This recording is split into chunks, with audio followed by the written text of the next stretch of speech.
Empiezo entonces, bueno, este curso de resolución de conflictos, ¿no? Me han pedido pueda acompañar, socializar. Lo he planteado a partir de 5 momentos, ¿no? En realidad el primero es el objetivo, básicamente, ¿no? Saber qué es lo que les propongo a lo largo de esta sesión, a lo largo del curso y en particular hoy en esta sesión. eh, Ver un poco del contexto, ¿no? Algunos elementos del contexto que son importantes, justo por lo que decía Gerardo, son importantes este tema, ¿no? Y estamos pasando por una etapa, por unos días inclusive, unos días tensos, eh, con, de confrontación y seguramente, lamentablemente, vamos a estar en un escenario todavía de tensión, ¿no? Política alrededor de los recientes hechos vinculados al proceso electoral, ¿no? Entonces, ver un poco el contexto, cómo se vincula el contexto con este tema de conflictividad. Vamos a evaluar algunos conceptos, porque yo dicto, yo dicto en varias instituciones. Una de ellas ha sido en la maestría del CAEN, del Centro de Altos Estudios Nacionales, en donde es una maestría fundamentalmente sobre el tema de conflictos, y yo dicté 3 cursos sobre conflictividad, sobre prevención uno, otro sobre investigación en conflictos y otro sobre resolución de conflictos sociales. Entonces, obviamente, 2 sesiones, 4 horas de espacio para este abordaje nos da básicamente para una introducción en los diferentes elementos. Así que vamos a intentar aprovechar esa introducción. No podemos lograr un nivel de profundización, pero sí tal vez invitarlos a que luego ustedes puedan continuar revisando contenido, reflexiones, material, ¿no? Si ustedes desean, también yo les puedo compartir algunos de ellos. Entonces, evaluar algunos conceptos básicos con los que tenemos que iniciar este intercambio. Luego entraremos a los enfoques y medios de intervención, porque el énfasis que le pone el curso está por el lado pero el diálogo es una de las rutas que podemos seguir para atender, abordar, intervenir en un conflicto. Antes de definir si el diálogo es la mejor ruta, debemos tener claro qué enfoques existen para la intervención y qué medios también existen eh, para poder abordar un conflicto. Entonces, la idea de ese momento es identificar esos enfoques y medios de intervención. Em, Luego está el ciclo de intervención. La intervención forma parte de uno de los momentos alrededor del ciclo del conflicto, ¿no? Entonces vamos a ver cómo se mueve usualmente, cómo cuando intervenimos, cuáles son los diferentes momentos que tenemos que tener en cuenta. Y finalmente, las competencias institucionales. Todo esto es en pinceladas, ¿no? Entonces, en pinceladas, porque hay muchos atrás de cada uno de estos elementos, mucho contenido, ¿no? A desarrollar, pero la idea es tener un manejo básico del tema. Entonces, empecemos, eh, empecemos por el objetivo, ¿no? Entonces, mi intención es aportar al manejo multidimensional de los conflictos sociales para su gestión transformadora mediante estrategias de intervención y aplicando la cultura de diálogo, ¿no? Justamente la cultura de diálogo es la que sustenta la búsqueda de los consensos, ¿no? Y digo multidimensional porque, como vamos a ver, todo conflicto social tiene una serie de dimensiones, ¿no? Los conflictos no solo tienen un elemento, una causal, o tienen un aspecto, ¿no? Sino regularmente, cuando los profundizamos, encontramos que el conflicto tiene más dimensiones, ¿no? Más aspectos, son complejos, ¿no? Son fenómenos complejos. Entonces es importante tener en cuenta esa multidimensionalidad de los conflictos para tener una intervención, un abordaje adecuado, ¿no? Un abordaje adecuado. Segundo, que hago referencia a la gestión transformadora y eso lo vamos a ver en el momento que veamos este, los enfoques de intervención. eh, la, Estas son entradas de cómo debemos ver los conflictos. Si tenemos oportunidad, debemos buscar generar los cambios sobre las causas, sobre las causas que pueden estar generando esta situación de conflicto. Tra- eh, Abordar las causas implica tener un enfoque transformador del conflicto. Ya vamos a verlo ahora también.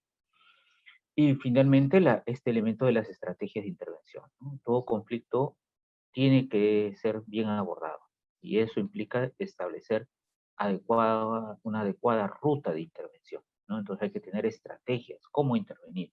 Cómo intervenir el conflicto que ahorita está sucediendo en el corredor minero entre Cusco y Apurímac frente a la empresa Las Bambas.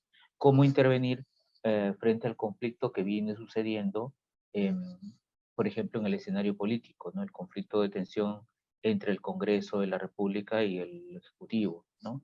Todos estos son conflictos que pueden ser, sobre los que este, se puede analizar el caso, analizar el conflicto y establecer rutas, cómo abordar.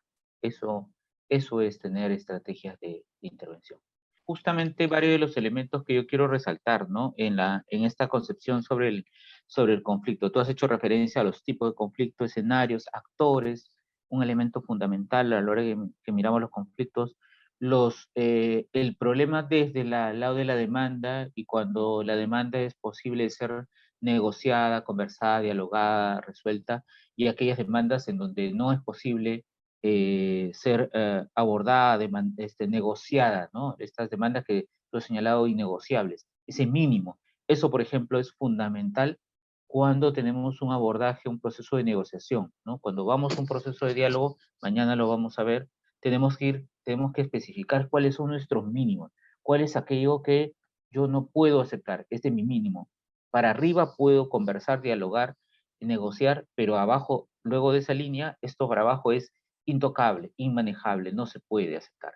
Entonces eso es parte del escenario, ¿no? Entonces voy entrando al siguiente punto, ¿no? Entonces, y entro directo a mostrar la última gráfica, perdón.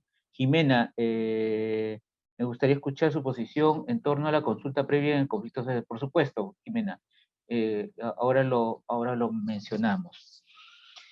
Entonces, por qué mirar los conflictos? Primero, porque forma parte justamente de nuestra cotidianidad, ¿no? O sea, no solamente como ciudadanos común y silvestres, ¿no? Todos los ciudadanos vamos a estar diariamente rodeados de situaciones de conflictividad. Vamos a ser testigos, ver desde apenas prendemos un canal de noticias, ¿no? Vemos un periódico, ¿no? Vemos nuestras redes, están seguramente plagadas de situaciones de tensión, de conflictos sociales, de conflictos, ¿no?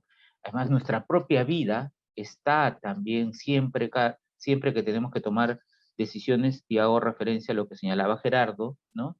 Cuando planificas algo, no solamente en términos de grandes planificaciones, sino toma de decisiones cotidianas desde tu hogar, siempre pueden darse situaciones de tensión cuando tienes que tomar una decisión, ¿no? Entonces, encuentros, desacuerdos sobre una toma de decisión.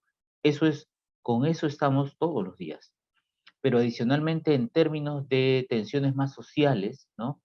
Que abordan o tienen que ver con temas de bien común, derechos, entre otros. Entonces, eh, también suceden estas situaciones de tensión o de conflicto, ¿no? Entonces, los conflictos sociales son parte de nuestra cotidianidad, y en el caso de la Defensoría del Pueblo y la Presidencia del Consejo de Ministros, ahora, hace un buen tiempo, no tanto, hacen seguimiento a la situación de conflictividad. Este es el último reporte de la Defensoría publicada a comienzos de este mes de julio, que da cuenta de los casos hasta junio del 2021, ¿no? Y dan cuenta de que estamos a junio, tenemos 193 casos, y en el último año, de junio 2020 a junio 2021, en realidad no tenemos grandes variaciones en la cantidad, pero sí que estamos en medio de una gran cantidad de conflictos sociales, que además solamente, que es importante señalar, no son todos los que existen en el país, no son todos, porque la Defensoría del Pueblo registra aquellos que ellos logran identificar a través de sus oficinas defensoriales o de los medios de comunicación o de la información que ellos reciben, pero hay muchos otros que no están en el mapa de la Defensoría. Y hay muchos otros que se encuentran en situación así medios dormidos, ¿no? Casos que hace un tiempo pudieron haber generado un gran titular y hoy están así sin actividad, ¿no? Pero no necesariamente resueltos. Eso no implica que hayan sido resueltos, sino que sencillamente los actores no están reclamando. Entonces hay una situación de conflictividad social alta. Pero es una situación de conflictividad que solo sucede en el Perú, ¿no? ¿Por qué tenemos tantos conflictos? En realidad, en todos los países hay situaciones de conflictividad, ¿no? En todos, norte, sur, ¿no? En los diferentes continentes. El asunto está en cómo se abordan los conflictos. ¿Cuál es la capacidad del Estado para intervenir, sobre todo preventivamente, ¿no? Para evitar esa dramatización, como señalaba Sinesio, que es el escalamiento del conflicto, ¿no? Y que termina derivando en situaciones de violencia. Entonces vivimos en un escenario de continuos conflictos, eso no es extraño. Lo que nos debe preocupar es las lamentables situaciones de violencia que se dan cuando no hay un manejo adecuado, cuando no hay una respuesta preventiva de los actores involucrados en los conflictos, ¿no? Entonces eso, uno. Dos, este es el mapa de la conflictividad de ese reporte de comienzos de este mes, ¿no? Entonces, sucede en gran parte del país, ya ha ido cambiando, ¿no? En realidad, uno puede mirar la evolución de los conflictos en los últimos 15, 16 años que tiene este reporte de la Defensoría del Pueblo, eh, esta labor, ¿no? Ha evolucionado porque fíjense ahora, tenemos en el sur andino y en la Amazonía, Loreto fundamentalmente, las regiones con la mayor cantidad de conflictos sociales, ¿no? Eh, Cusco, ¿no? Principalmente, seguidos de Ayacucho, Puno, ¿no? Regiones donde hay mucha presencia de actividad extractiva, sobre todo minera. Loreto, una región también muy dependiente de la actividad petrolera, ¿no? Hidrocarburífera, y en las otras regiones, Ancash, ¿no? Una de las minas más importantes del país, Santa Mina, y Piura también con Cajamarca, zonas también de crecimiento minero. Entonces estamos hablando de regiones donde hay esta presencia de actividad. Además lo pueden ver en el detalle de los tipos de conflicto y los principales casos que se dan en estas regiones son socioambientales, ¿no? Socioambientales quiere decir, tiene que ver con temas de recursos naturales, ¿no? Extracción, disputa, acceso, ¿no? Que se dan en esos territorios. Entonces estamos en un escenario de continua conflictividad, todo el país está en situación hay casos de conflictos, no en todos está en una situación de gravedad, ha ido evolucionando, pero sí involucra a todo el país. Y como indicaba, la mayor parte de estos conflictos son socioambientales, pero además, inclusive, en un esfuerzo de promover mecanismos o buscar mecanismos de atención como los procesos de diálogo, es también los conflictos socioambientales los que están principalmente en esta área, ¿no? 3 de cada 4 conflictos están en un proceso de conflictos socioambientales, están en proceso de diálogo, ¿no? Pero además es el propio escenario de conflictividad, no solamente país, sino también internacional, ¿no? Y pueden ver acá algunas imágenes de tensiones que se han dado, conflictos que se han dado en los últimos meses, ¿no? Desde el norte, solamente mirando América, ¿no? Tenemos las tensiones que se dieron en Estados Unidos, que eran más de corte político, ¿no? Con la resistencia del gobierno de Trump al cambio gubernamental, ¿no? Con las situaciones de tensión que han habido en México, varias, ¿no? Esta es solo una referencia alrededor de la política de género que se ha dado en México, ¿no? O la situación de represión en Colombia, ¿no? Frente a las demandas por los temas tributarios, ¿no? La incorporación de nuevos tributos y que hubo resistencia en Colombia. La propia situación por la frente a las decisiones del Congreso que se dieron en Perú, noviembre pasado, ¿no? El cambio político que hemos visto en Chile, ¿no? Con todas las movilizaciones sociales para que haya cambios profundos que han llevado finalmente a una decisión para una asamblea constituyente que hoy ya está encaminada, ya tienen asamblea elegida, pero además también que esto ha conllevado a un escenario de cambio de recambio político, ¿no? Porque la última elección de autoridades locales ha mostrado la presencia de nuevos personajes y nuevas agrupaciones políticas que ganan terreno en Chile, ¿no? Las disputas alrededor o los problemas alrededor de los temas de la vacunación, ¿no? No solamente en Perú se dio este vacunagate, sino también en otros países en donde los privilegios se intentaron reproducir en la atención en la atención por la vacuna en Argentina y en otros lugares más. Entre otras referencias, entonces estamos en un escenario, la situación de conflictividad no es un fenómeno que se dé solamente en el país, ¿no? Y Naciones Unidas, por ejemplo, hace seguimiento a este tema. Hay varias publicaciones alrededor de las protestas sociales en América Latina que muestran que el principal tema de disputa en las protestas sociales justamente están alrededor de los temas de recursos naturales y territorio, ¿no? Recursos naturales en términos de acceder a esos recursos, del beneficio de los recursos, de la disputa sobre el acceso al territorio, ¿no? Entre otros, ¿no? Ese se convierte en la principal materia de conflictividad en América, ¿no? Sobre todo en los países que somos dependientes económicamente de la extracción y la comercialización de materia prima, ¿no? De commodities. Entonces, ahí es que se dan fuertemente estas situaciones de tensión. Entonces, esta es una coyuntura regional conflictiva, ¿no? Que vivimos y que seguramente seguiremos viviendo.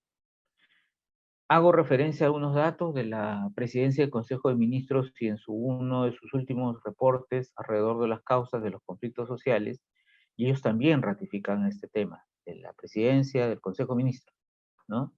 Señalando que la principal causa de los conflictos sociales en el país, en los casos que ellos registran los casos que son de competencia del gobierno nacional, por si acaso. Alguien puede decir, ¿por qué acá hay tanto y la Defensoría es más? Porque la PCM solo registra aquellos que son de competencia del gobierno nacional, la Defensoría del Pueblo, por su función de hacer seguimiento a la gestión pública, a toda la gestión pública, entonces también hace referencia a los casos que son de competencia de gobiernos regionales y gobiernos locales, ¿ya? En este caso, la PCM, ¿no? Señala que la principal causa desde su análisis son las afectaciones, ¿no? O sea, es decir, conflictos en donde hay actores sociales que señalan que han sido afectados, ¿no?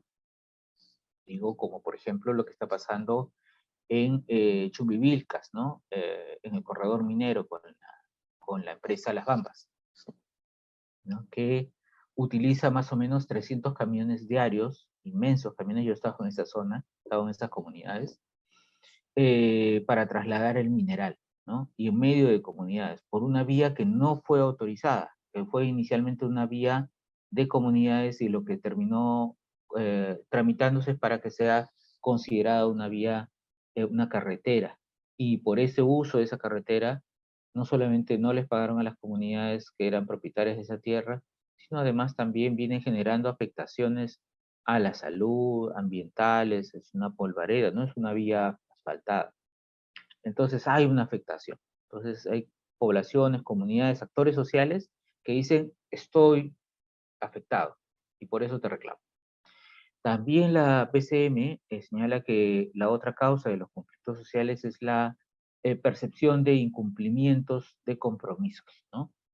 Y miren, la segunda causa del país, de conflictos sociales en el país, es porque se incumplen compromisos, ¿no? O sea, no porque hay otros problemas de desarrollo, no, porque se había tenido acuerdos, ya se habían suscrito algún tipo de compromisos y estos no se están cumpliendo. Y estos pueden ser incumplimiento de compromisos con el Estado como con el sector privado, ¿no? Digamos, mañana alguno de ustedes forma parte de un proyecto de construcción de un centro comercial en un área urbana y con los vecinos que están en desacuerdo en todo lo que puede implicar la construcción del centro comercial, llegan a acuerdos.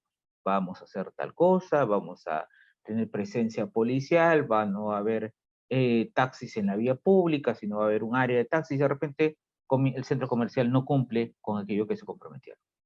Obviamente, ¿qué va a pasar? Los vecinos van a reclamar y van a decir, están incumpliendo ese compromiso, ¿no? Entonces hay diferentes formas en que se da estos incumplimientos, desde compromisos establecidos como parte de un proceso de diálogo, como compromisos que pueden darse en instrumentos. Ya procesos de consulta previa a propósito de lo que me preguntaban, ¿no? Que preguntaba Jimena sobre las consultas previas que tienen que aterrizar en acuerdos. Entonces puede haber incumplimientos, entre otros. Puede haber una serie de acuerdos, o los acuerdos privados, ¿no? Entre empresas y comunidades, ¿no? Entonces, esta es la segunda causa de conflicto. La tercera que señala la PCM es la percepción de afectación. Pero ¿qué diferencia hay con el primero de afectación? Es que el primero es que señalan que están siendo afectados y eso puede ser probado, ¿no? Puede haber una intervención. Si es un tema ambiental, puede ir el OEFA o SINERMIN. Si es un tema de agua, puede ir el ANA, ¿no? Si es un tema sanitario, puede ir no sé, SENASA, ¿no? Etcétera. Entonces hay una serie de entidades que pueden evaluar la existencia o no de la afectación, los grados de afectación, entre otros. La tercera es una percepción, yo creo que me han afectado, ¿no? Por ejemplo, cuando en las comunidades encuentran animales muertos y dicen, estos animales se han muerto por la presencia de la minera, ¿no? Entonces es una percepción. O la percepción de que el proyecto tal me va a afectar, ¿no? Es un temor, es una percepción, que no es que sea descartable, es existencia, o sea, estos actores por algo reclaman, ¿no? Entonces hay que buscar, verificar, constatar, ¿no? O establecer mecanismos para que esa percepción esté debidamente sustentada o descartada, ¿no? Entonces, la percepción. Y cuarto, me quedo ahí para no entrar en los otros, es la de recursos naturales en disputa, ¿no? Y esto, y es lo que señalaba, gran parte de los conflictos en todo el territorio latinoamericano está muy fuerte la presencia de la disputa alrededor de los recursos naturales, ¿no? Y que no es que en los otros no haya estos temas, este elemento de recursos naturales. Puede ser que la afectación sea por la presencia minera, puede ser que la percepción de incumplimiento sean por empresas, no sé, petroleras, ¿no? Etcétera. Pero en este caso hay recursos naturales en disputa, que no son solamente entre empresas, pueden haber también recursos naturales en disputa entre comunidades. Por ejemplo, cuando hay dos comunidades que tienen una laguna intermedia en un límite comunal y no se ponen de acuerdo de cuál es el límite de la comunidad, y cada comunidad estas dos comunidades se comienzan a enfrentar por la posesión de esta laguna, para señalar una referencia. Pero es alrededor de la disputa sobre el recurso natural. Entre otros, que pueden ustedes ver en esta lista de la presidencia del Consejo de Ministros. Con confianza, por si acaso, si tienen consultas, dudas, intervengan. Entonces, vayamos a hacer una verificación, ¿no? La idea ahora, para ir estableciendo mínimos conceptuales, ¿no? De conocimiento, es que evaluemos un par de ideas sobre el conflicto, ¿no? Y quiero que por favor ustedes me digan si están de acuerdo o si no están de acuerdo, ¿ya? ¿El conflicto es un hecho natural y positivo en el desarrollo de una sociedad? Pónganme en el chat si están de acuerdo o no están de acuerdo. Respuesta. El conflicto es un hecho natural y positivo en el desarrollo de una sociedad. Parcialmente es cierto. Es una pregunta con trampa. Es una afirmación, un enunciado con trampa. Primero porque el conflicto es un fenómeno social y exactamente no es un hecho natural. No es un hecho natural. Aunque en términos coloquiales podríamos decir, sí, es natural que haya conflicto, ¿no? Pero no es un hecho natural, ¿no? Es un hecho social, ¿no? Pero, entonces, pero sí, y que sea positivo, tampoco es exactamente que sea un hecho positivo, que el conflicto no es ni positivo ni negativo. El conflicto es un hecho, es algo que sucede, algo que se va a dar, ¿no? Siempre que tengamos que tomar decisiones, siempre que nos encontremos en un escenario de cambio, ¿no? Como recordaba Gerardo, se va a dar el conflicto, ¿no? Entonces no es ni positivo ni negativo, ¿no? Es un hecho. Va a depender nuestra percepción sobre el conflicto en específico, que sea positivo y negativo, dependiendo de cómo sea abordado, de las consecuencias del conflicto. Eso puede hacerlo positivo o puede hacerlo negativo, ¿no? Para el desarrollo de una sociedad. Bien. Pasemos a otra pregunta. ¿Todo conflicto social siempre está acompañado de violencia? La mayoría dice no, o no necesariamente. Eh, sí, siempre y cuando veamos bien el concepto, y es importante, a veces la trampita está en el concepto, en las letras chiquitas, ¿no? El conflicto social siempre está acompañado de violencia, pero ¿a qué violencia nos estamos refiriendo? Si hacemos referencia a la violencia física, ¿no? A violencia física, es cierto, no siempre está acompañado de violencia física. Según la Defensoría del Pueblo, 2 de cada 3 conflictos tiene un hecho de violencia física a lo largo del proceso del conflicto. Es decir, que dice que 1 de cada 3 no ha tenido un hecho de violencia física en su registro. Claro, entonces diríamos no, pero es que depende también de cuál sea nuestro concepto de violencia. Si estamos hablando solo de violencia física, estamos hablando de violencia estructural, estamos hablando de violencia cultural, ¿no? Hay otras formas de violencia que no necesariamente son las físicas, ¿no? Entonces, la definición clásica de violencia implica violencia física cuando esta no existe, puede ser coacción, ¿no? Sí. Entonces, depende del concepto, ¿no? Si hablamos de violencia física, es cierto, no siempre está acompañado de violencia física, pero siempre, regularmente un conflicto es una manifestación de una situación de inconformidad alrededor de algo, de que vincula derecho, un bien social, un bien común, ¿no? Y podríamos decir, en la mayoría de los casos de conflictos en el Perú, que están referidos a están originados en situaciones de violencia estructural, ¿no? Entonces, ahí está el agregado, ¿no? Eh, ¿Sí? A la definición. Vayamos a complementar estas nociones. Entonces, cuando hay un conflicto social, ¿no? Lo que vemos siempre en un conflicto va a ser principalmente 3 elementos y agregamos algunos más de contexto, ¿no? Primero, que hay siempre una acción colectiva, ¿no? Siempre hay una acción colectiva. ¿Qué quiere decir que hay una acción colectiva? Hay actores sociales, ¿no? Que generan una acción colectiva. No solo existen actores, sino que hacen algo colectivamente, ¿no?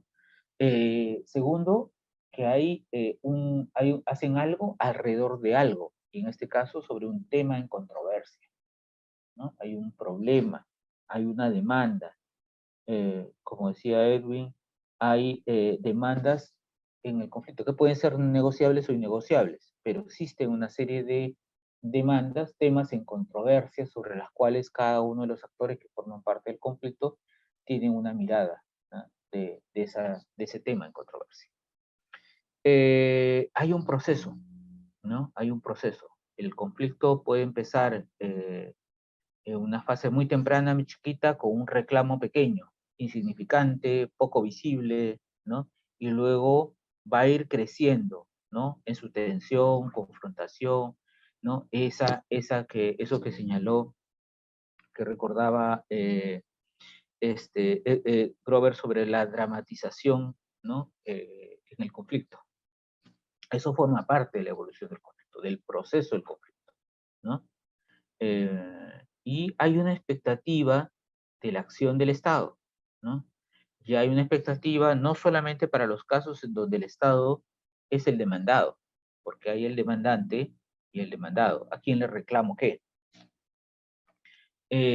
No solamente es cuando es el Estado el demandado, sino también porque el Estado, cuando estamos hablando de conflicto social, de colectivo, estamos hablando de temas de derecho, bien común, inclusive sobre el tema de violencia, ¿no? El Estado es garante, garantiza el bienestar de las personas, entonces tiene que garantizar de que no haya situaciones de violencia. Hasta por esas condiciones hay una expectativa del Estado.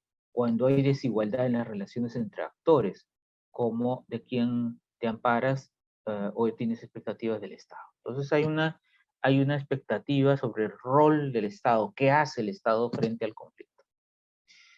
¿Qué no es un conflicto social? No son las relaciones o los conflictos interpersonales, ¿no? Los conflictos que pueden ver entre dos en este grupo, ¿no? O los conflictos familiares, ¿no? A menos que, por ejemplo, en escenarios de una comunidad campesina, por ejemplo, hayan los grupos de poder dentro de una comunidad sean familias.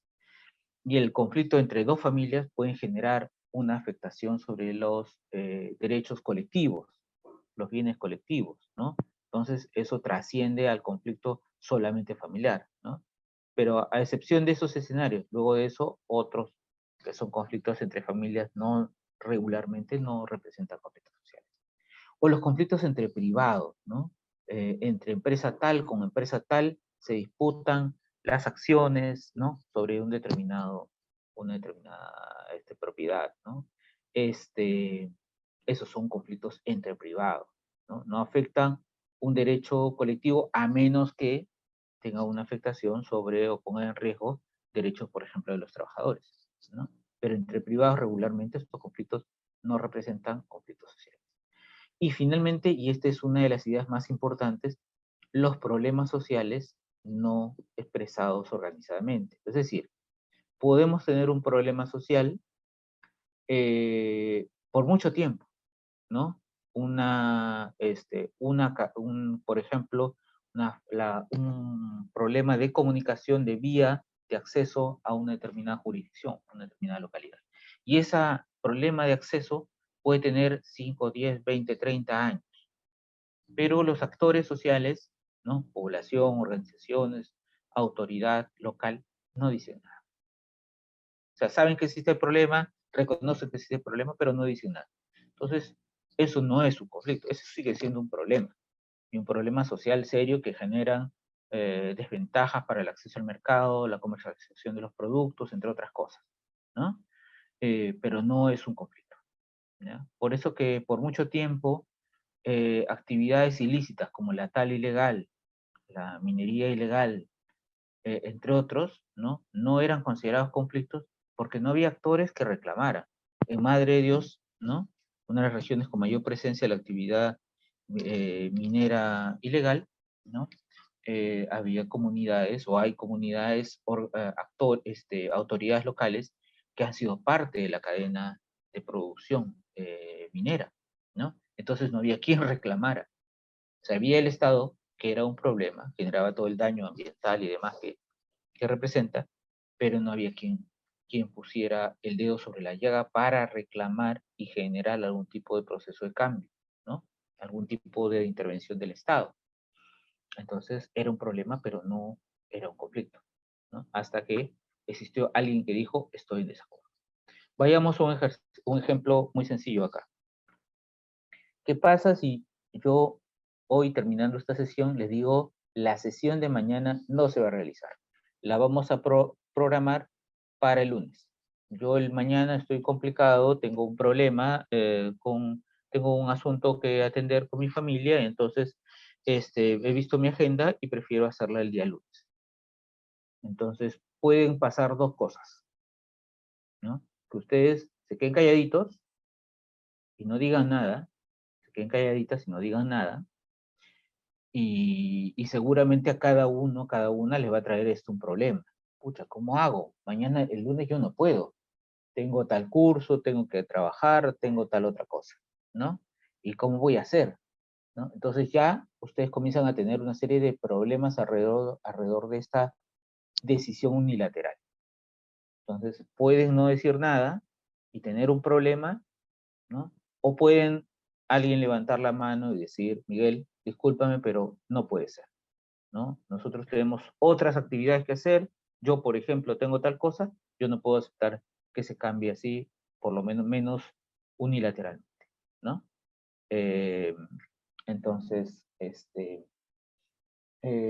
ahí recién estamos en un escenario de conflicto, porque está mi interés sobre la situación frente al interés de ustedes, ¿no? Yo estoy intentando generar un cambio, en este caso de forma inconsulta, ¿no? Y ustedes pueden o no pueden reaccionar. Si reacciona, está chocando con el interés de cada uno, de cada una.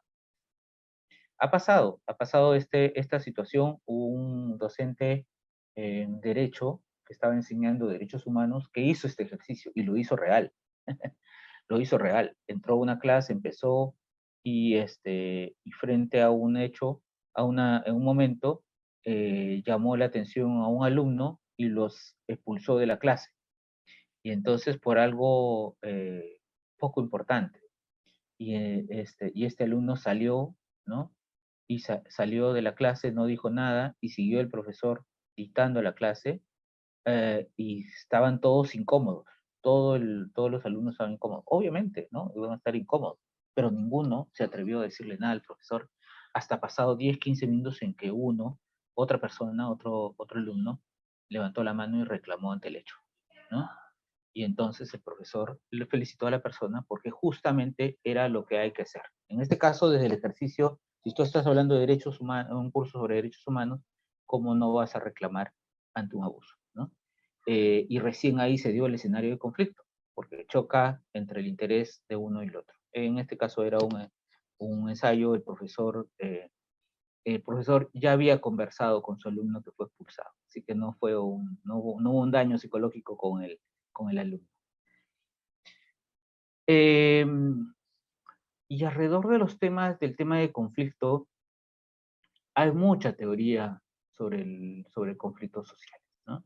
Hay mucha teoría, ¿no? Entonces, y además, este curso que forma parte de la Facultad de Ciencias Sociales de la UNI, eh, este, pueden ustedes, les invito a que puedan revisar a estos diferentes autores, ¿no? La conflictividad social empezó a tratarse desde un enfoque de coerción, causas estructurales, ¿no? El padre de la teoría de conflicto es Dahrendorf, ¿no? Y comenzaron estos otros autores, ¿no? Ray Mills, Marcuse, ¿no? Herbert Marcuse, entre otros, comenzaron a profundizar en estos escenarios de tensión, de coerción, ¿no? Del Estado generando una serie de presiones que representan a estas causas estructurales, ¿no? Otras entradas alrededor del proceso disfuncional, la incompatibilidad de los objetivos en el Estado, los instintos de agresión, las conductas, la mala percepción, ahí entra fuerte el peso de la entrada sobre la percepción en los conflictos, los problemas de comunicación como un elemento, un factor que también aporta fuertemente en estos escenarios de conflicto. Y lo más reciente, en teoría, lo más reciente, pues no es tan reciente, ¿no? Ya tiene casi 20 años, pero es, digamos, lo más reciente relevante. Hay nuevos autores, pero lo más reciente relevante, John Galton, ¿no? Jean-Paul Lederach, que incorporan en la teoría de conflicto estas categorías que hoy utilizamos mucho, ¿no? Prevención, gestión, resolución, transformación de conflictos. Listo, entonces yo los invito a que puedan revisar la literatura de estos autores. Si desean, yo les puedo juntar unas referencias de cada uno de estos. Pero en el fondo, y mirando además ya, digamos, la lectura sobre la conflictividad en nuestros territorios, en nuestros países, no solamente el caso de Perú, sino más o menos que es un tema común en el análisis de los conflictos en países como el nuestro, y además esto fue parte también del análisis de una publicación de PNUD, ¿no?, sobre las demandas sociales, es que se identificaban como principales causas de conflicto, más allá de lo que ha señalado la presidencia del Consejo de Ministros, desde la teoría se señaló que existen cuatro grandes causas de la conflictividad social.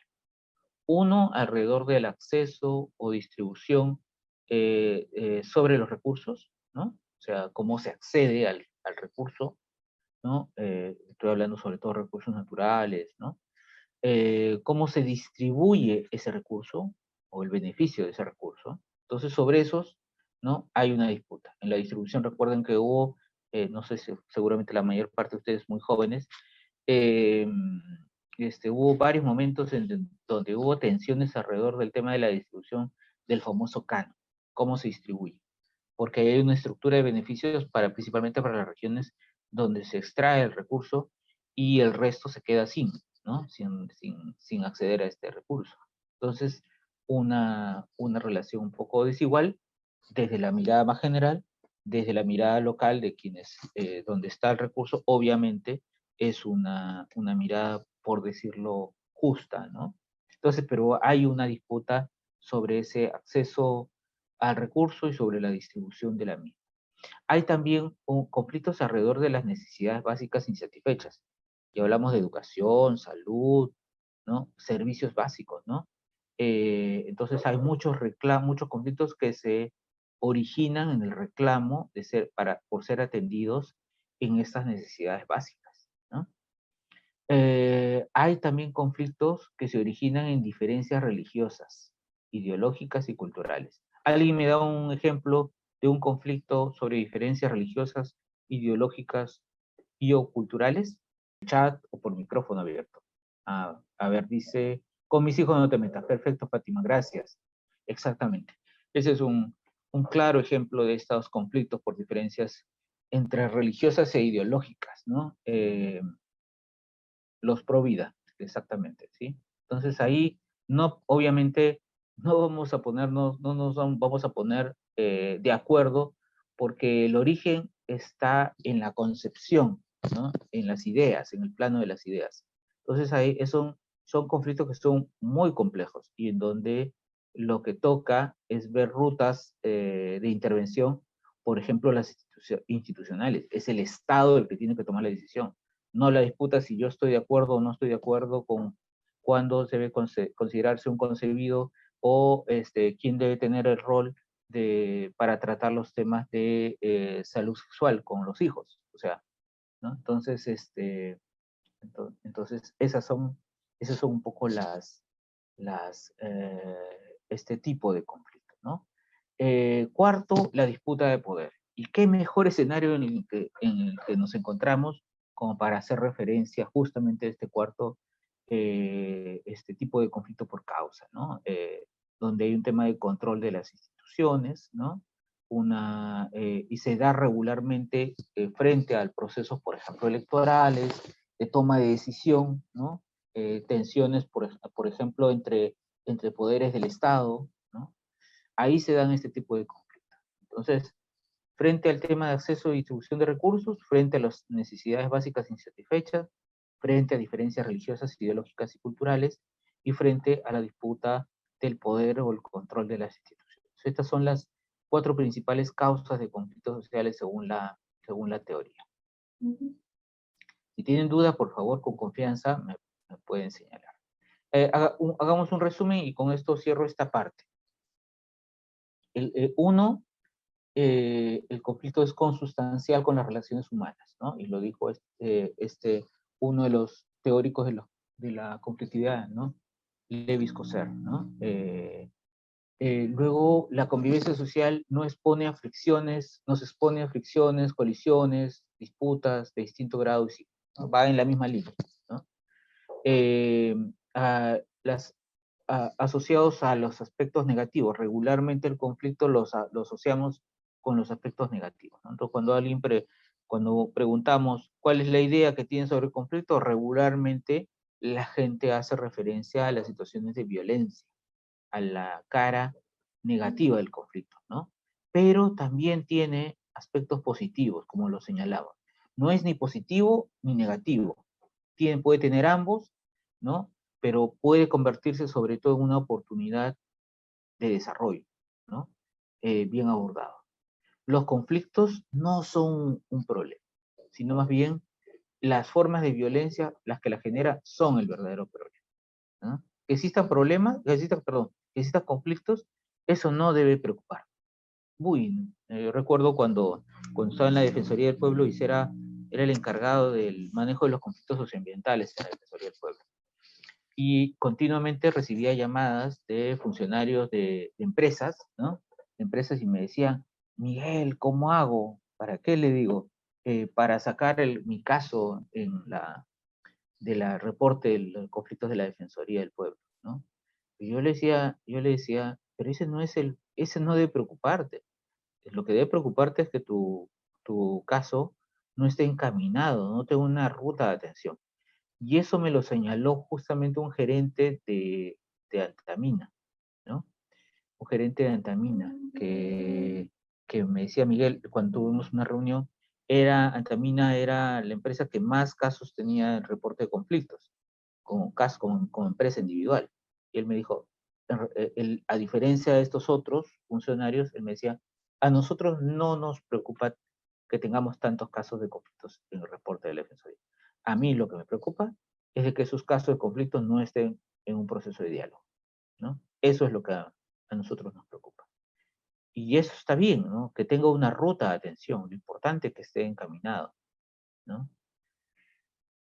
Em, Luego, los conflictos tienen multicausalidad, ¿no? Y, y pueden mezclarse causas políticas, económicas, culturales, causas inmediatas y causas estructurales. Cuando ves un conflicto en una comunidad con una empresa minera y analizas el caso, seguramente te vas a dar cuenta que, por ejemplo, hay muy poca presencia del Estado, ¿no? ¿Por qué una comunidad le pide a una empresa que le ponga la posta, que le construya el colegio, que haga la carretera? Porque no hay presencia del Estado, hay poca inversión pública. Entonces la empresa termina supliendo esas obligaciones que son del Estado, claro, pero parten a esa exigencia a la empresa porque hay otras faltas de parte de la empresa. La empresa comienza genera contaminación, algún tipo de daño, o hay problemas de negociación sobre tierras, y entonces la comunidad, ¡plá!, ¿no? Se levanta, reclama y le dice, y le mete en la agenda, ¿no? Temas de atención sobre, ¿cómo se llama? Temas de atención sobre derechos básicos, servicios que deberían atender el Estado. Sí, de acuerdo, Robert, ¿no? Es lo que dice, lo que es lo que ha pasado en Cerro de Pasco y sigue pasando, exactamente. En realidad es lo que pasa en gran parte de nuestras comunidades, ¿no? Mientras tengamos un Estado débil en esas zonas, obviamente a las comunidades le van a reclamar esos temas es a la empresa, y terminan a veces aceptando condiciones, acuerdos sobre el acceso a sus territorios, justamente por eso, ¿no? Porque hay una serie de carencias que el Estado no está cubriendo, ¿no? Entonces hay múltiple causalidad.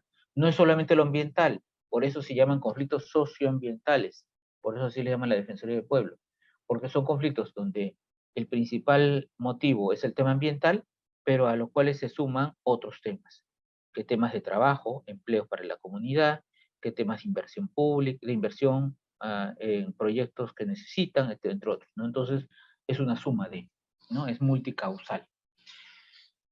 Y finalmente no existe una teoría de conflicto, así que no hay entidad que te pueda decir, este es el concepto y no hay más, esta es la definición y no puedes darle vuelta, no.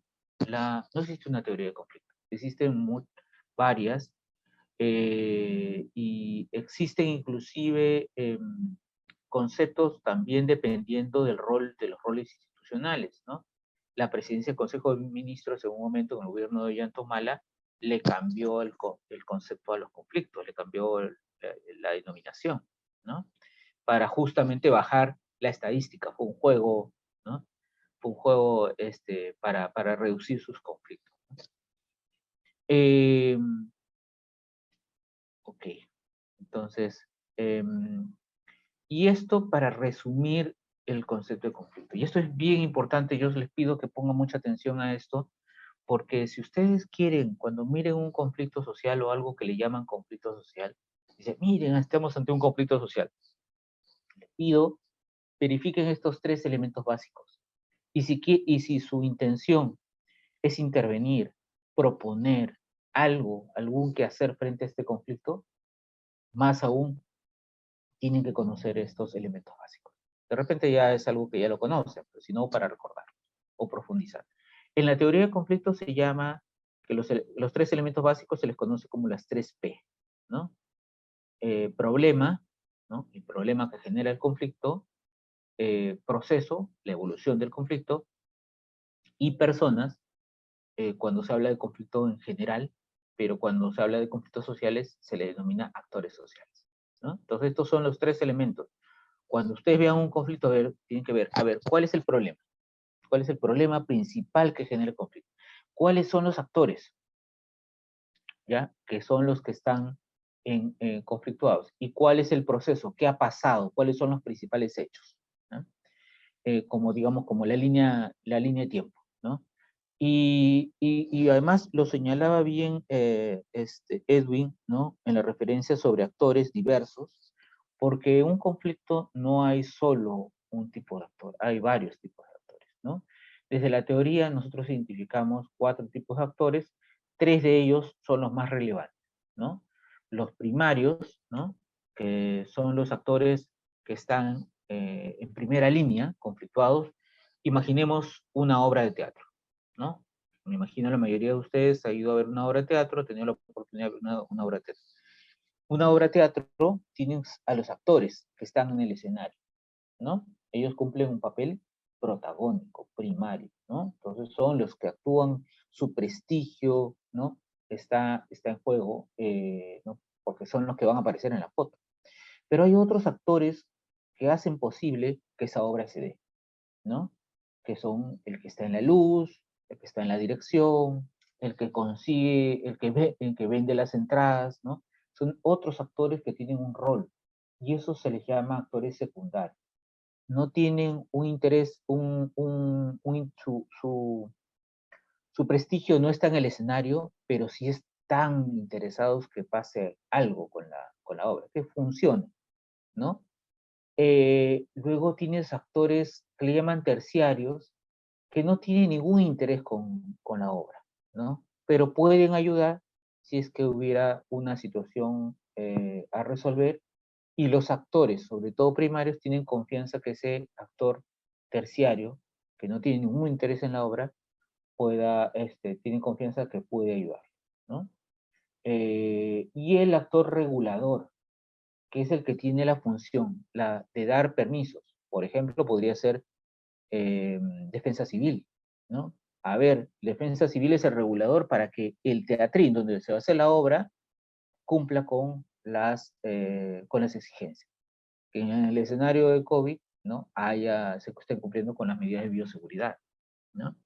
O el Ministerio de Salud, en este caso, frente al escenario de crisis sanitaria. Entonces, comparándolo con un caso de conflicto social, ¿no? Eh, en este conflicto de las bambas con las comunidades, los actores primarios serán las comunidades y la empresa, ¿no? En este caso las bambas.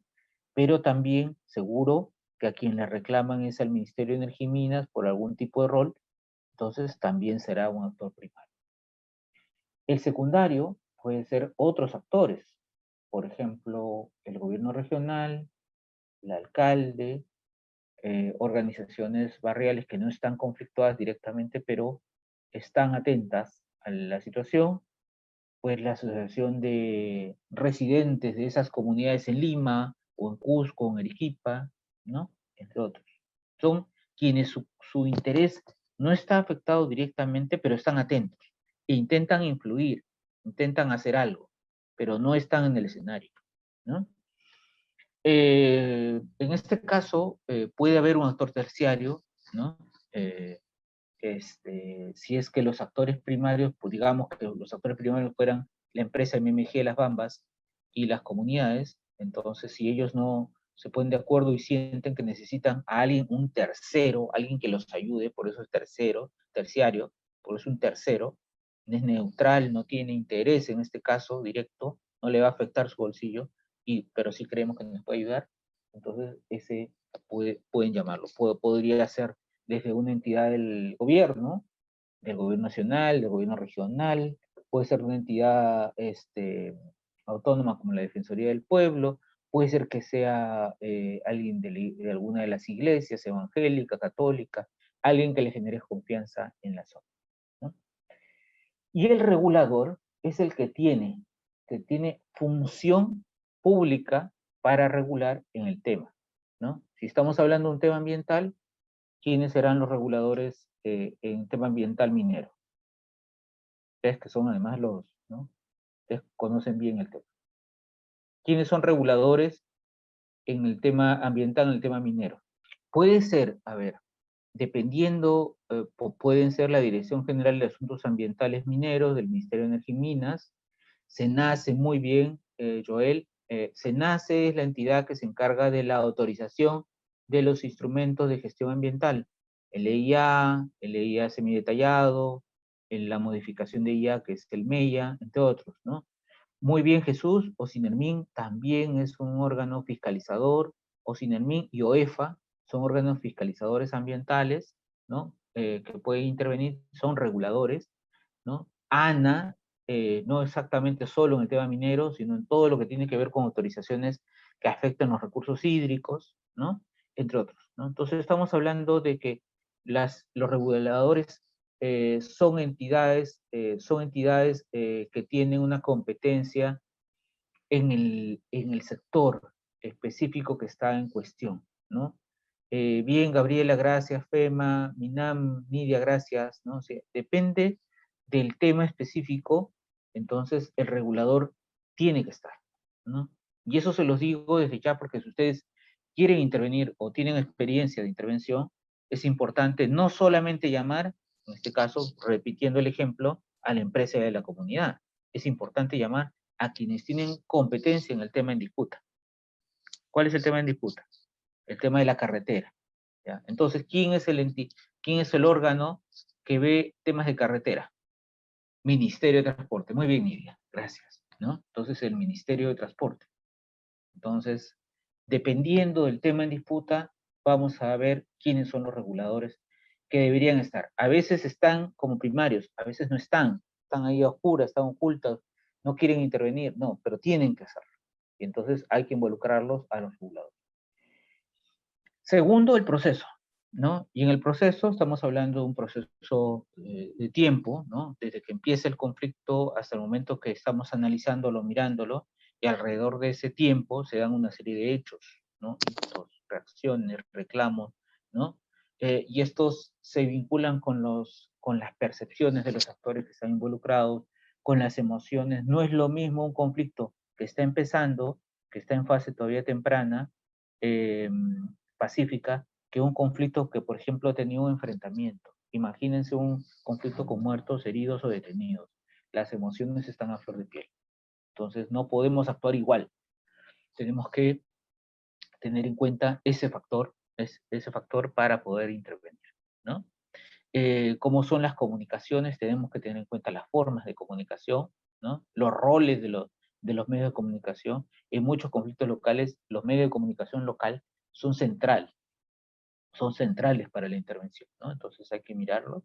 La cultura, ¿no? No podemos ir sin conocer con cuáles son las características culturales de la zona donde estamos interviniendo, ¿no? Hay una anécdota bien poderosa, no sé si alguno ha ido al Museo de la Memoria, ¿no? Bueno, que no está ahí, no está plasmada, pero sí sucedió con la comisión, ustedes se acuerdan o han leído o han visto en la historia seguro el caso de los periodistas ¿cómo se llama? Ah, ay, se me ha ido por unos segundos Uchurajay. Uchurajay, exactamente, Uchurajay, ¿no? Entonces, cuando sucedió lo de Uchurajay, la comisión de alto nivel presidida por Mario Vargas Llosa visitaron la comunidad y entonces se reunieron con la comunidad para recibir sus testimonios, su información, ¿no? Y lo primero que hicieron la comisión fue, ¿cómo se llama? Sacar en la ceremonia, ¿no? Y hacer un pago a la tierra. Entonces, después de muchos años, uno de los miembros de esa comisión, Jaime Urrutia, visitó al presidente de la comunidad que estaba en la cárcel. Fueron algunos que fueron procesados. Y el presidente de la comunidad le dijo en una conversa, ya después de años, ¿no? De confianza, le preguntó Jaime, tengo una pregunta, no siempre te he querido, pero no la he hecho. ¿Qué es lo que hicieron cuando ustedes llegaron con la comisión y se sentaron y comenzaron a echar cosas ahí a la tierra? Y Jaime se quedó una pieza, ¿no? Es antropólogo. Y es porque lamentablemente con prejuicio, ¿no? Llegaron pensando que en todas las comunidades se hace pago a la tierra. Y esta comunidad no hacían pago a la tierra, no conocían esa práctica. Entonces es importante conocer la cultura, los simbolismos, los valores culturales que se pueden tener. Eso ayuda mucho a entender con quiénes nos estamos relacionando, con quiénes estamos intentando tener una relación para frente a en este caso, frente a un conflicto, ¿no? Y lo otro en el proceso son las relaciones de poder, ¿no? O sea, y lo señalaba también Grover alrededor del tema de dramatización que él recordaba de lo que recogió de Cinesio López, ¿no? O sea, cada actor va a buscar utilizar el recurso de poder que tiene a la mano frente a un conflicto. Las empresas pueden ser que utilicen su recurso económico, de influencia, ¿no? De poder, ¿no? Intenten llegar a los decisores. Como un actor, como una comunidad no tiene esos recursos, ¿qué otro recurso puede utilizar? Su poder de convocatoria, de movilización, ¿no? Y tendrá que utilizar hasta estos recursos de violencia como los bloqueos en carreteras, entre otros, para poder ser escuchado. Entonces hay que ver también cuál es el poder, cómo se maneja el poder, cuáles son los recursos de poder que tienen los actores, que utilizan los actores a lo largo del proceso del conflicto, ¿no? Que pueden volver a utilizar. Finalmente, el tema del problema social, que eso sí ya lo conocemos como un componente de la realidad que se pretende cambiar o modificar, que genera algún tipo de impacto, afectación, y sobre la cual estamos reaccionando, ¿no? Los actores reaccionan. Entonces, es fundamental que cuando ustedes se encuentren frente a un conflicto, hagan este análisis mínimo de cuál es el problema central, cuáles son los actores, y les recomiendo que cuando miren los actores, sobre todo, ¿no? Pongan atención en los actores primarios, si pueden reguladores, primarios, si pueden secundarios, y de todas maneras los reguladores. Es fundamental, porque a la hora que ustedes llamen a ese diálogo para llegar al consenso que se ha planteado, ¿no? Entonces, los mínimos que tienen que estar son los primarios. Los mínimos en el diálogo que tienen que estar son los primarios. Si no están todos los primarios, puede fracasar su espacio de diálogo y de consenso, ¿no? Entonces pasemos a ver enfoques y medios de intervención, ¿no? Ya tenemos claro que cuando hablamos de conflicto, de qué hablamos y qué no es un conflicto social, qué sí es un conflicto, cuáles pueden ser las causas, algunas ideas sobre el proceso, la evolución del conflicto, etc. Ahora veamos enfoques de intervención. Los enfoques de intervención son formas en cómo intervenimos, ¿no? Pero esas formas de cómo intervenimos dependen también de las capacidades que pueden tener la entidad, actor, institución a la cual representamos, ¿no? O que formamos parte. Un enfoque clásico, muy, muy común, es de la prevención de conflictos, ¿no? Y la prevención de conflictos está centrado en justamente eso, en prevenir la violencia, ¿no? Busca prevenir los efectos de la violencia. Esta prevención se puede implementar en cualquier fase del conflicto, en cualquier fase del conflicto. Segundo, la gestión de conflictos, ¿no? La gestión de conflictos se refiere a la atención de las demandas sociales, ¿no? Sobre todo estamos hablando de las demandas inmediatas, ¿no? Y busca prevenir que la escalada, que suba el conflicto, que escale, ¿no? Que pase de una etapa, una fase pacífica a una fase más agresiva, ¿no? Entonces se centra en las causas inmediatas. Y la tercera, el enfoque de transformación, busca poner la atención en las causas de fondo del conflicto, ¿no? Entonces, no solamente busca atender las causas inmediatas, ¿no? No necesariamente busca la causa inmediata, sino busca la causa que está atrás, ¿no? Pongamos algunos ejemplos para entender mejor esto. Una pregunta. Eh, la Policía Nacional en un conflicto, ¿qué puede hacer? Puede prevenir, puede tener una intervención con enfoque preventivo, de gestión del conflicto o de transformación.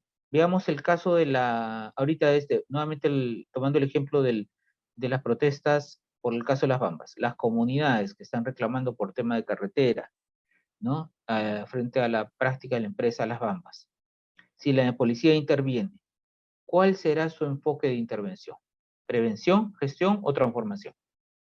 En este conflicto de comunidades de Chumbivilcas con frente a la empresa Las Bambas por el tema de la carretera, ¿no? La demanda principal del conflicto está vinculado a la carretera. Entonces, quien puede atender el tema de la carretera, hablamos hace un rato, que era el Ministerio de Transportes, puede ser también que dependiendo de los detalles de las demandas, sea el Ministerio de Energía y Minas por el lado ¿cómo se llama? De la respuesta de la empresa, entre otros, ¿no? Entonces, si ellos son los gestores de las demandas inmediatas, entonces la policía no tiene capacidad para atender ese tipo de demandas. La policía no puede resolver el tema de la demanda sobre la carretera. La policía no puede resolver si le paga o no a la empresa o le compensa por el uso de la carretera, ¿no? Entonces, la intervención de la policía será con enfoque de prevención, porque va a tener que sacarlos. Están tomando la carretera, han bloqueado la carretera y van a tener que intervenir para sacarlos, porque está prohibido, es una situación ilegal la toma de una vía, ¿no? Entonces ellos van a tener que sacarlos de la carretera, van a tener que aplicar algún medio de violencia. Entonces, si ellos si diseñan su intervención en este conflicto, tendría que ser con enfoque de prevención para reducir, minimizar lo más que se pueda su intervención policial, represiva, eso es lo que va a hacer. Entonces, enfoques de prevención. Si si habláramos en este mismo ejemplo sobre el Ministerio de Energía y Minas o el Ministerio de Transporte, su enfoque va a ser de gestión, porque ellos sí tienen competencia en las demandas inmediatas, ¿no? ¿Quién podría hacer transformación? Podrían hacerlo cualquiera de estos dos también ministerios, ¿no? Si es que ven la causa que generó el conflicto en esta zona. ¿Cuál fue la causa? Fue la jugada de convertir una carretera, una vía comunal, en una carretera nacional. Entonces le quitaron competencia a la comunidad, ¿no? Le quitaron competencia. Esa fue la jugada, ¿no? Para poder facilitarle a la empresa el traslado de sus camiones por esa vía. Entonces lo que tienes que ver es cómo asegurar que ese tipo de situaciones no se repita, ¿no? Y entonces generas cambios de repente de política, de norma, etc. Les pongo un ejemplo de un caso que yo vi hace algunos años en Sierra Central, en Huancayo. En Huancayo es una de las ciudades que está desbordada por el tema de la basura, ¿no? Gran parte de nuestras ciudades en el Perú tienen botaderos, rellenos sanitarios, ¿no? La mayor parte informales. Y lo que la Ley General de Gestión de Residuos Sólidos plantea es que las municipalidades tienen que dejar de tener botaderos informales para hacer, ¿cómo se llama? Plantas de tratamiento. ¿no? Entonces lo que tienen que convertir sus basurales es en planta de tratamiento. Entonces la municipalidad de Huancayo hace unos años quiso cumplir con lo que le mandaba la ley y dijo, vamos a hacer una planta de tratamiento, ¿no? Y decidieron, compraron un terreno a las afueras de Huancayo donde iban a instalar esa planta de tratamiento, ¿no? Y empezaron a construir, ¿no? A poner todo para la planta de tratamiento y una comunidad que estaba cerca, las TAI, les dijo a la municipalidad, señores de la municipalidad, no pongan una planta de tratamiento acá, por favor, porque acá esta es la entrada hacia mi comunidad y nosotros tenemos festividades a la cual llega el turismo local y sería desagradable que tengan que pasar por el medio, por una zona donde está la basura, ¿no? Entonces la municipalidad dijo que no, ¿no? Que además era su competencia, la ley lo respaldaba y era terreno que no era de la comunidad, sino era terreno de la que había comprado la municipalidad. Así que legalmente estaba en todos sus, ¿no? La comunidad insistió, la municipalidad no hizo caso y finalmente lo que hizo la comunidad llamó a una movilización y fueron y destrozaron las instalaciones de esa planta de tratamiento en construcción. Quemaron vehículos y hubo 2 muertos en el enfrentamiento. El gobierno central, ante el hecho, llamó a una comisión de alto nivel, ¿no? Para poder evaluar los hechos. Yo fui parte de la comisión de alto nivel, pero como invitado, de representación, como representante de la Defensoría del Pueblo, y evaluamos ¿cómo se llama? El caso. Hicimos audiencias, conversamos con las autoridades, ¿no? Y al final lo que nos dimos cuenta ¿qué es lo que pasaba? Que es que la Ley General de Gestión de Residuos señalaba de la planta que debía hacerse planta de tratamiento, pero no señalaba que debía hacerse, ¿cómo se llama? Estableciendo un mecanismo de participación para consultar a la población cercana, ¿no? Y evitar justamente tensiones. Eso no señalaba la ley. Entonces, la municipalidad cumplió, la ley no le exigía. Había un tema de fondo, un vacío en la ley, y entonces, en nuestro caso, desde la Defensoría, que no éramos miembros del Ejecutivo, pero miembros sí de la Comisión, sí, recomendamos que se considerara una modificación a la ley. Al final, la Comisión de Alto Nivel resolvió suspender el proyecto de la planta de tratamiento, ¿no? Con lo cual, lo que hizo fue atender la demanda de la comunidad. La demanda inmediata era esa, suspender la construcción. Y eso fue lo que resolvió esta comisión de alto nivel. Tuvo un enfoque de gestión atendiendo la causa inmediata, pero no recomendó la modificación de la ley, ¿no?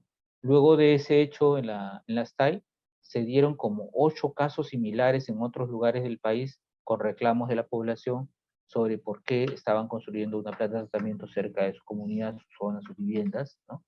Y la gente reclamaba, ¿no? Entonces, imagínense si después de ese caso de las TAI se hubiera modificado la ley. No se hubieran dado esos 8 casos o más, creo que fueron más, de reclamaciones alrededor de este tema. Entonces,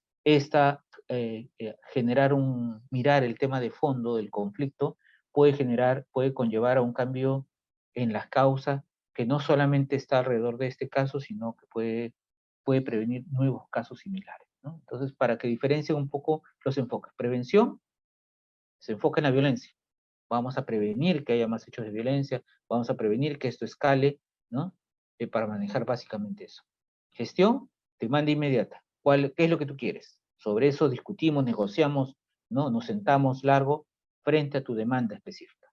Transformación es mirar los temas de fondo, ¿no? ¿Qué es lo que está generando esta situación de conflictividad como problemas de fondo? O sea, la relación entre actores, por ejemplo, una empresa tiene que procurar no solamente mirar la gestión, la demanda inmediata, sino también a veces las causas de fondo, si es posible las causas de fondo, porque si vas a seguir estando en ese lugar 30, 40 años más, vas a tener que aprender a convivir con los actores.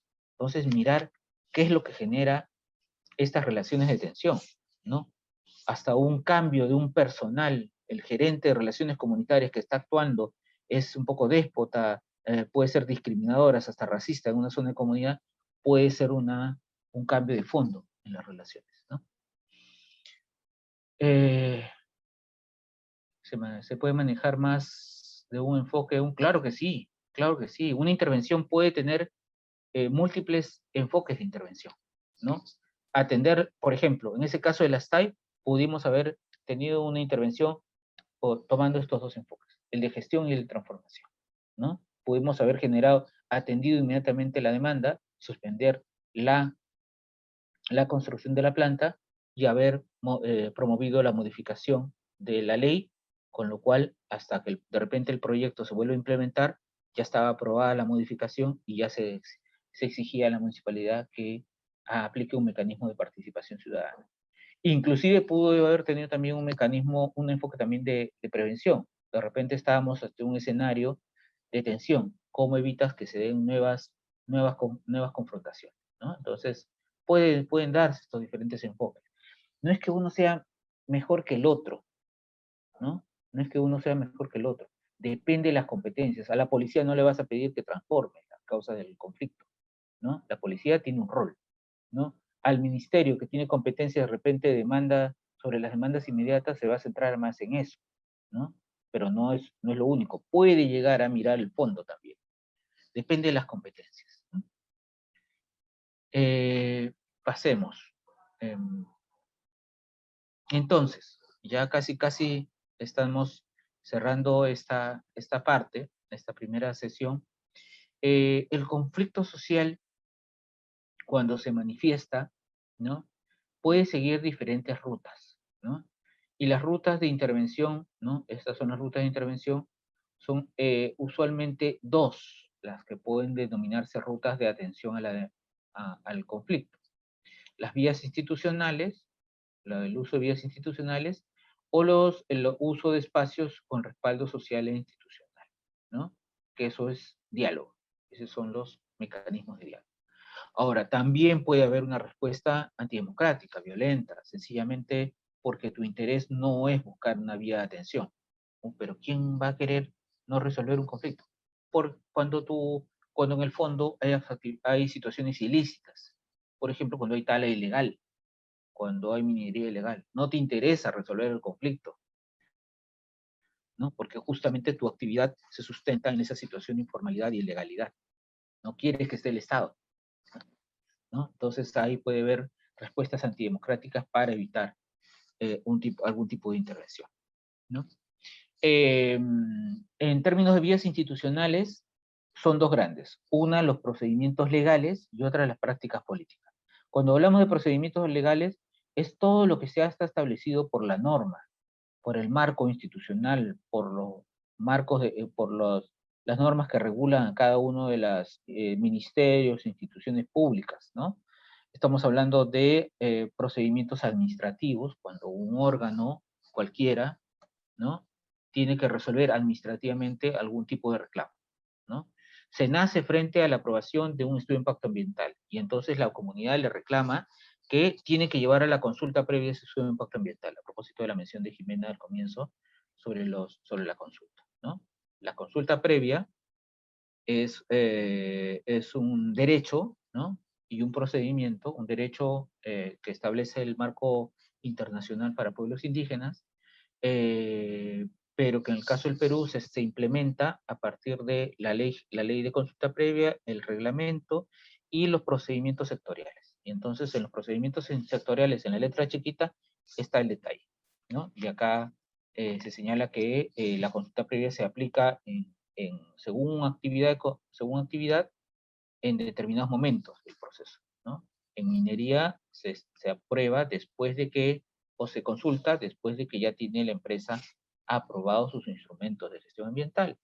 Los instrumentos de gestión ambiental, el famoso EIA, tienen rango de ley. Entonces, cuando tú ya apruebas un EIA, ya no puedes modificarlo. Como Estado no puedes intervenir, ya te comprometiste. Más allá que luego en la consulta previa la comunidad diga, no estoy de acuerdo, como dicen, me vale madre, ¿no? O sea, no importa, porque ya tiene ese respaldo, ese compromiso del Estado. Entonces, pero pueden haber otros procedimientos administrativos. Entonces, en general, eso solo para poner como ejemplo, ¿no? Hay procedimientos administrativos que corresponden a las funciones o a los mecanismos que existen, ¿no? Y y dependiendo de esas funciones, competencias que tienen las instituciones, van a resolver administrativamente ante una disputa, un problema, un reclamo, ¿no? La otro procedimiento legal son los mecanismos judiciales, ¿no? Si llevas a un proceso judicial un caso, ¿no?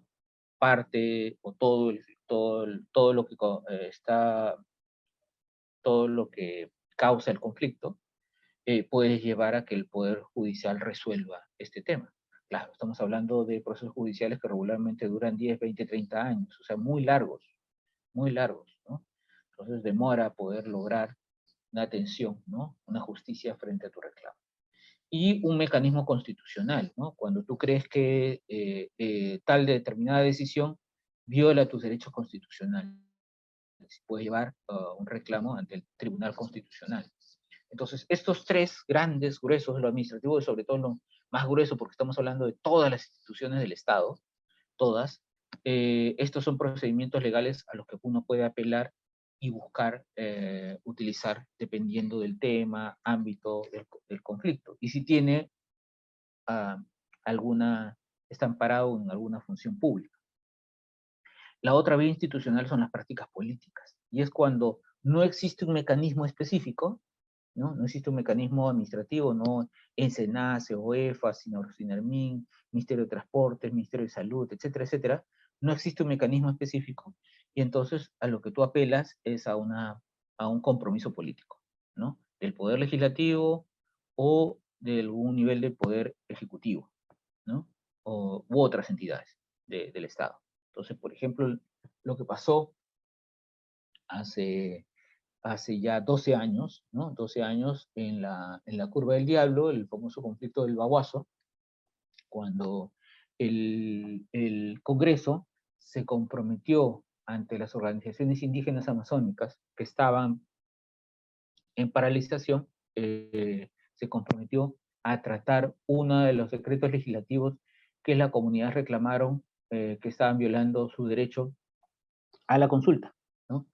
Entonces pidieron al Congreso que intervenga, que debata el pedido de derogatoria. Y en ese momento el presidente del Congreso, Velázquez Quezquén, se comprometió con los dirigentes indígenas a tratarlo en el Pleno del Congreso el día, ¿cómo se llama? El 5 de junio, ¿no? El 5 de junio del 2009. ¿Qué pasó? El 5 de junio suspendieron y no llevaron a cabo ese debate. ¿Qué pasó el 6 de junio del 2009? Fue el Baguazo, ¿no? Y se dieron las lamentables muertes en ese enfrentamiento, ¿no? ¿Qué hubiera sucedido si es que el legislativo sí lo hubiera tratado? No lo sabemos en ese momento, pero lo que pasó fue que después del enfrentamiento en el Baguazo, al día siguiente se reunieron en el Congreso y derogaron la norma. Si hubieran hecho esa derogatoria un día antes del Baguazo, no estaríamos contando esos lamentables hechos. Pero entonces había un compromiso político, ¿no?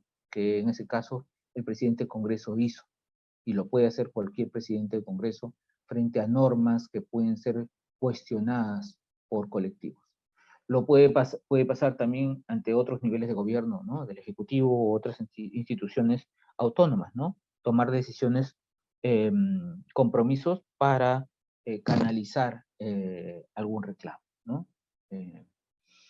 Como en el Ejecutivo, ¿no? El presidente puede intervenir en un caso y puede decir que se forme tal comisión, que se haga tal cosa, ¿no? Ya es un tema de voluntad política para buscar un mecanismo institucional, una vía institucional, ¿no? Entonces, este es todo un paquete grande alrededor de las vías institucionales. El otro son los espacios de respaldo social e institucional, que son los mecanismos de diálogo. Y cuando hablamos de diálogo, hablamos de diferentes formas que tiene el diálogo: mesas de diálogo, comisiones de trabajo, comisiones de alto nivel, mesas de desarrollo, tienen diferentes denominaciones. Algunas más cerca del rol del Estado, otras más multiactor, ¿no? Variadas, pero sustentadas todos en la voluntad, en el respaldo social de los actores sociales, en el respaldo institucional de las instituciones que forman parte de esa mesa. No hay normas, no hay ninguna ley, reglamento que establezca cómo deben funcionar la mesa de diálogo. No existe, no existe. Entonces, Depende mucho de la voluntad de las partes, de los procedimientos que se establezcan, procedimientos ad hoc, ¿no? Por cada caso, ¿no? Es de mi, ¿cómo se llama? Yo tengo la firme convicción que la gran parte de los conflictos sociales se deberían resolver y se pueden resolver por respuesta de las vías institucionales. Muchos de los casos es básicamente la falta de voluntad de las instituciones que tienen procedimientos legales, sobre todo administrativos, para resolverlo. Como no funciona, entonces la gente pierde confianza en esos mecanismos, en esas instituciones, y reclaman voluntad política, sobre todo a través de espacios de diálogo, ¿no? Por eso es que hay tantos procesos de diálogo, ¿no? Vamos a la mesa de diálogo, cuando debería ser la institución que tiene competencia que resuelva, ¿no? Pero como hay una pérdida de confianza, eso afecta a esa capacidad. Y veamos el ciclo de intervención. Dos cositas más para cerrar: el ciclo de intervención y las competencias institucionales, ¿no? En ciclo de intervención, este es el ciclo de gestión o intervención en conflicto, ¿no? Cuando uno interviene, ¿no? Nos va a tocar girar alrededor sobre toda la información. Solange dice que es que explica bien. Gracias, muchas gracias, Solange. Muchas gracias, gracias por el halago. En términos del ciclo de intervención, ¿no? Un conflicto va a depender mucho de nuestra capacidad para procesar la información, ¿no? Desde que intervenimos, ¿no? Entonces, desde el monitoreo. Monitorear significa mirar el caso, levantar la información que necesitamos sobre el caso. Luego, lo que hacemos con esa información que hemos monitoreado, que hemos levantado, es analizarla. Tenemos que analizar a los actores, qué sabemos de los actores, ¿no? Quiénes intervienen, de qué agrupación política son, cuáles son sus vínculos entre tal o cual organización. O sea, hay una serie de preguntas que nos podemos formular, ¿no? ¿Qué ha pasado antes en esta zona? ¿Ha habido otros conflictos similares? ¿Cuál es la relación de la empresa con la comunidad? ¿Cuáles son los problemas del sindicato con tal? O sea, nos podemos preguntar una serie de cosas alrededor del caso, ¿no? Nos ayuda a analizar con la información que recaudamos, que recolectamos, ¿no? Y eso nos debe llevar a tomar decisiones, ¿no? Decisiones puede ser de política, y no me refiero solo de política pública, también puede ser decisiones de política corporativa. Si soy parte de una empresa, también voy a seguir ese proceso. Voy a levantar información, voy a analizarla, voy a filtrarla y ver qué decisiones toma la empresa frente a este hecho, ¿no? ¿Continuamos o no continuamos con el proyecto? Ha habido muchos casos en donde la empresa se ha pasado por encima del Estado y ha sido quien decide ante un proyecto de inversión. No vamos, no hay condiciones sociales, ¿no? Entonces su evaluación termina suspendiendo un proyecto. Y no es que, como dato, una empresa solamente funcione cuando no hay violencia. O sea, hay que recordar que muchas empresas, sobre todo las grandes extractivas, incluso su mejor escenario de producción son los países en donde hay tensión, donde hay violencia. Vean en África, incluso con dictaduras, llegan a producir sin mayor problema si es que llegan a buenos acuerdos con las autoridades. Entonces, eso de que me voy porque hay conflictos no es tan cierto, por si acá. Pero sí pueden llegar a suspender sus proyectos, y ya no solamente por la condición social. Regularmente las empresas suspenden sus proyectos por otros factores, como los precios internacionales, ¿no? Cuando estamos hablando de extracción de recursos naturales, commodities, ¿no? No depende de lo que pasa en el país, sino del precio internacional. Si el precio se cae, o sea, no importa si todos están de acuerdo conmigo, ¿no? Si no es no es un buen momento para producir, mejor para ahora. Pero hablando de precios, justo estamos en una etapa de recuperación de los precios de los minerales a nivel internacional. Y por eso muchos proyectos mineros se están reactivando, ¿no? Y vamos a tener seguro un escenario de nuevas situaciones de tensión, de conflicto, porque las empresas comienzan a reactivar su producción, o inclusive comienzan a producir más, ¿no? O sea, más de lo que estaba proyectado. Y esto lleva a que desde el Estado se comience a revisar el tema de otras, ¿cómo se llama? Otras tributaciones cuando incrementa su producción, ¿no? El impuesto, por ejemplo, a las sobreganancias, ¿no? Tienes un escenario, ¿no? X en donde ganas 100, pero cuando se da estos alza de precios, te beneficias y ganas por 150 o 200, ¿ya? El asunto es que el Estado está pidiendo, tiene que ver con ese debate, que ya no solamente sea la empresa la que se beneficie, sino tú estás produciendo y ganando más, ¿no? Entonces sacando un recurso que es limitado, no renovable, entonces paga un poco más. Ese es el tema del impuesto a la sobreganancia. Entonces, pero más allá de eso, estoy llevando un tema adicional. Pero el asunto está que estamos ante decisiones políticas frente a este análisis que nos lleva a la generación de condiciones de intervención. Tenemos que generar condiciones para intervenir frente a estas decisiones y luego intervenir, que puede ser mecanismos institucionales, diálogo, o lo que sea, intervenimos y esto genera un proceso de gestión de intervención o de cumplimiento de acuerdos. Lo que hayamos intervenido, lo que hayamos implementado, tenemos que gestionarlo, ¿no? Si ha habido acuerdos en un proceso de diálogo, tenemos que asegurarnos que se cumplan para que no generen nuevas tensiones. En el tema de relaciones sociales, comunitarias, ¿no? Que deben tener las empresas, es fundamental lograr que los funcionarios que los representan tengan esa característica de esta empatía con la comunidad, ¿no? Esa capacidad de generar confianza. Si tienes un representante que no genera confianza y por el contrario genera desconfianza, eso no te ayuda. Obviamente no va a cumplir los objetivos de un buen relacionamiento comunitario, ¿no? Eso es bien, bien importante.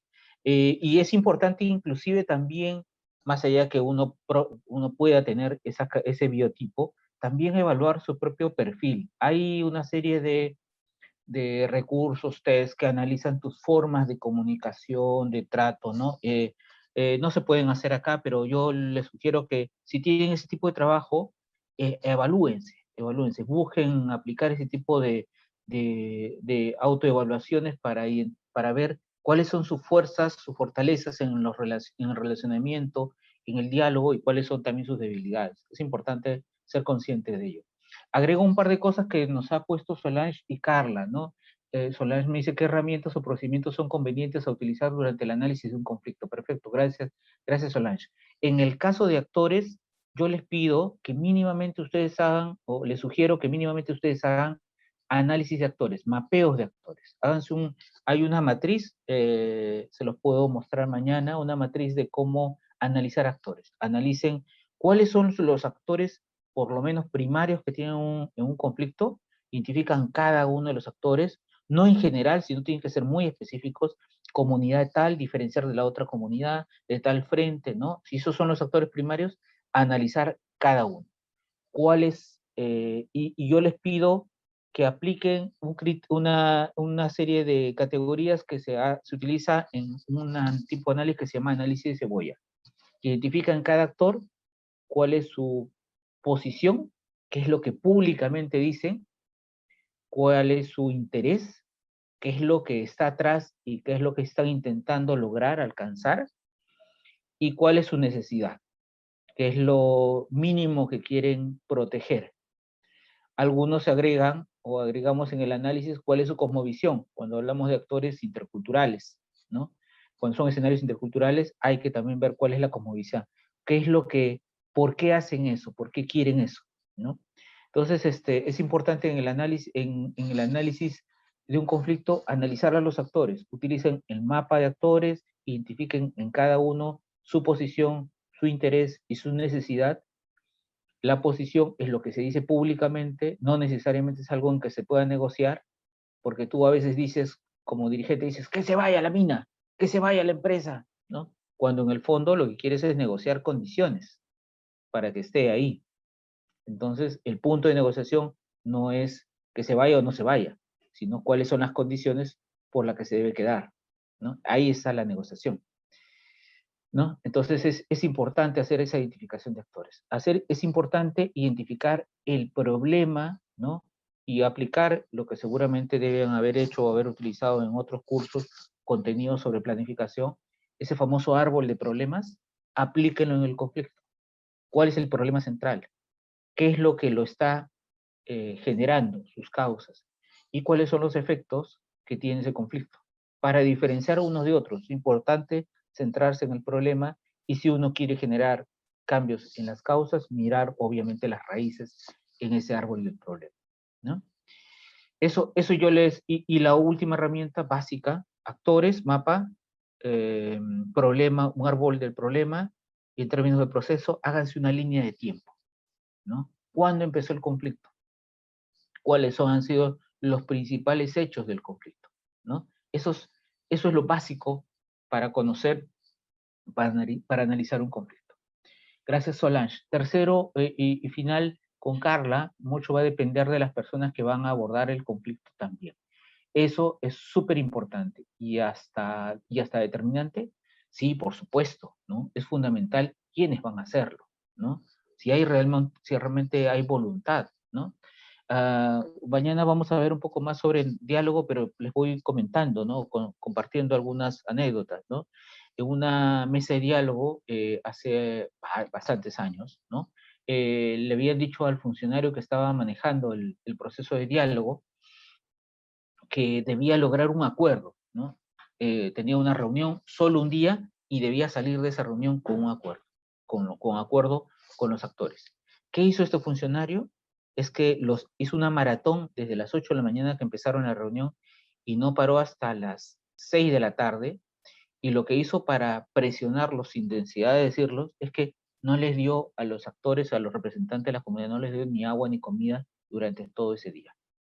Estaban en la reunión y no les dio nada. Entonces estaban cansados, sedientos, con hambre, y por agotamiento terminaron aceptando las condiciones que este representante del gobierno, en ese momento hace años ya, les planteó. Entonces, ese es realmente un proceso de diálogo, es sostenible, son sostenibles esos acuerdos, es realmente hay una voluntad para dialogar y lograr y llegar a acuerdos, ¿no? Adecuados. No, obviamente que no, ¿no? En todo caso, en la respuesta es súper importante las personas, la voluntad, la decisión política de llegar realmente a resolver el conflicto y no a pasear, no a mecer, no a suspender solo la protesta, sino a buscar salidas en los temas, en las causas inmediatas y, si es posible, en las causas de fondo del conflicto. Solange, actores, árbol y línea de tiempo. Muchas gracias. No hay de qué, Solange. No es sostenible, claro que sí, Carla, no es sostenible, ni hay voluntad, es una estrategia de la empresa, sí, pues lamentablemente hay empresas y empresas, no podemos generalizar, hay empresas que hacen mucho esfuerzo por tener un buen manejo de información del conflicto para tomar buenas decisiones, ¿no? Eso ayuda a tomar buenas decisiones. No garantiza, porque depende también de quiénes toman las decisiones y qué decisión se toma, pero hay empresas que sí hacen ese esfuerzo. Hay otras que no, que priorizan la rentabilidad, ¿no? Y sin valorar bien cómo se toman esas decisiones, si afectan o no afectan a los actores involucrados. Entonces eso es valioso. Eh, Eso no puede llevar a un conflicto posterior, por supuesto, ¿no? Sobre el ejemplo que señalaba, claro que sí, y eso es lo que ha pasado en muchos casos, ¿no? No sé si fue Edwin el que recordaba el caso de Tía María, ¿no? Para poner un ejemplo, en el caso de Tía María, ese conflicto empezó, ella tiene 11, 12 años, tiene ese conflicto, 12 años. Y yo recuerdo, yo empecé a seguirlo el año 2008, ¿no? El 2008 empecé a seguir ese caso. Y cuando empezó, era muy sencillo, era bien sencillo. El caso era, ¿cómo se llama? Sauder hizo sus talleres para aprobar su estudio de impacto ambiental, con eso vamos terminando. Eh, Sauder hizo sus talleres para recoger información de las organizaciones para elaborar su estudio de impacto ambiental, y en los talleres la gente comenzó a decirle, señores, lo que nos preocupa es el agua. ¿De dónde van a sacar el agua para el proyecto? Les pedimos que no saquen agua ni del río ni del subsuelo. Y entonces recogieron en los diferentes talleres, ahí están las memorias de los talleres, se señalaba eso continuamente. ¿Qué pasó cuando se presenta el estudio de impacto ambiental? ¿Cuál es la fuente de agua para el proyecto Tía María? El agua del río y el agua del subsuelo. La gente se vino encima, ¿no? La gente dijo, y estamos hablando inclusive de organizaciones que luego se han opuesto y han dicho que no quieren a la mina, ellos participaron también de los talleres. O sea, no era a priori, no eran antimineros a priori. Eh, y entonces comenzó las protestas, dijeron, no vamos a aceptar, no vamos a aceptar. Y entonces ya cuando se desbordó la gente, las organizaciones perdieron toda confianza a Sauder, el gerente general Rocha, yo recuerdo además que tuve reunión con él en esa ocasión, Rocha dijo, ya está bien, porque la gente le decía, pero tienes al frente el mar, desaliniza el agua del mar, utiliza el agua del mar para tu proceso, lo que tienes que es desalinizar. Y él dijo, no, es muy caro, no es muy caro. Cuando ya estaba la cosa tan desbordada, recién dice ahí, ya está bien, vamos a desalinizar, ¿no? Y ya la gente no le creía, perdió toda confianza, ¿no? Entonces, fíjense, de parte de la empresa, ¿no? Básicamente un tema de voluntad, teniendo la posibilidad, en un momento en que el precio de los minerales estaban altos, inclusive en el año 2009, la empresa Sauder ya había vendido su lote de producción de cobre de Tía María cuando todavía no habían empezado a producir, y habían vendido a los chinos, una preventa le habían hecho a los chinos, entonces había un compromiso de entrega, y nunca llegaron, y hasta ahora no produce, ¿no? Y eso luego ha tenido otra serie de anécdotas alrededor de los temas del diálogo, cuando se han llegado a acuerdos en momentos de diálogo que no se han cumplido, vuelven a reactivarse el conflicto ante el incumplimiento. Entonces sí, claro, actitudes como esa llevan a nuevos conflictos, ¿no? A nuevos conflictos. Y es importante tener en cuenta no solamente el resultado de un proceso, sino el proceso también. ¿Cómo haces el proceso? No solo lograr que la empresa funcione, sino que cómo se llega para que funcione, ¿no? Eso es bien importante, estimados y estimadas. Con eso quiero cerrar ya la sesión. Eh, Agradecerles este primer espacio, ¿no? Espero haber logrado el interés de cada uno, cada una en el tema. Es un área muy rica, muy interesante y sobre todo porque nos permite alimentar nuestra responsabilidad profesional, ¿no? Nuestro ejercicio profesional. Cómo hacemos las cosas, cómo manejamos estas situaciones de tensión que son normales, sucede en todos lados, en todos los países, en todos los escenarios donde tiene que haber algún tipo de intervención, algún tipo de cambio o toma de decisiones, entonces, pero el asunto está cómo lo hacemos, ¿no? Cómo lo hacemos.